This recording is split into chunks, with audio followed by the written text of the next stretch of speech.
Hi, I'm Bruce Braden. I'm the editor of You Will Say I Am No Christian, the correspondence of Thomas Jefferson John Adams on religion, morals, and values. Today I'll be reading a letter from other sources to other people that Jefferson wrote relative to his understanding of the Bible and what led him to produce his own Jefferson Bible based on the New Testament. This is a letter that Jefferson wrote to Charles Thomson, January 9th, 1816.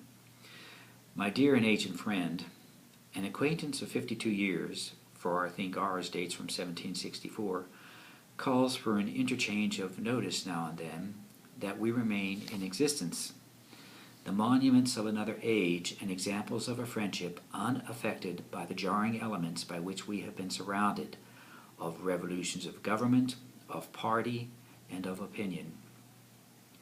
I am reminded of this duty by the receipt, through our friend Dr. Patterson, of your synopsis of the Four Evangelists. I had procured it as soon as I saw it advertised and had become familiar with its use. But this copy is the more valued as it comes from your hand. This work bears the stamp of that accuracy which marks everything from you, and will be useful to those who, not taking things on trust, recur for themselves to the fountain of pure morals.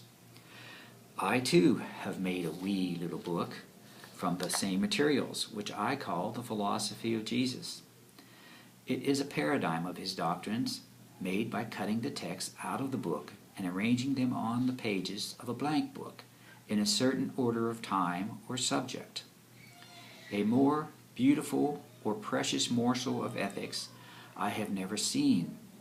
It is a document in a proof that I am a real Christian, that is to say, a disciple of the doctrines of Jesus, very different from the Platonists who call me infidel and themselves Christians and preachers of the gospel, while they draw all their characteristic dogmas from what its author never said nor saw.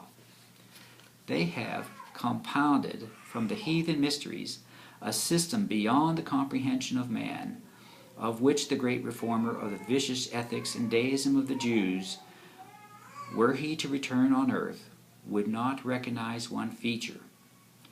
If I had time, I would add to my little book the Greek, Latin, and French texts in column side by side, and I wish I could subjoin a translation of Goscindy's Syntagma of the doctrines of Epicurus, which, notwithstanding the calumnies of the Stoics and caricatures of Cicero, is the most rational system remaining of the philosophy of the ancients, as frugal of vicious indulgence and fruitful of virtue as the hyperbolical extravagances of his rival sects.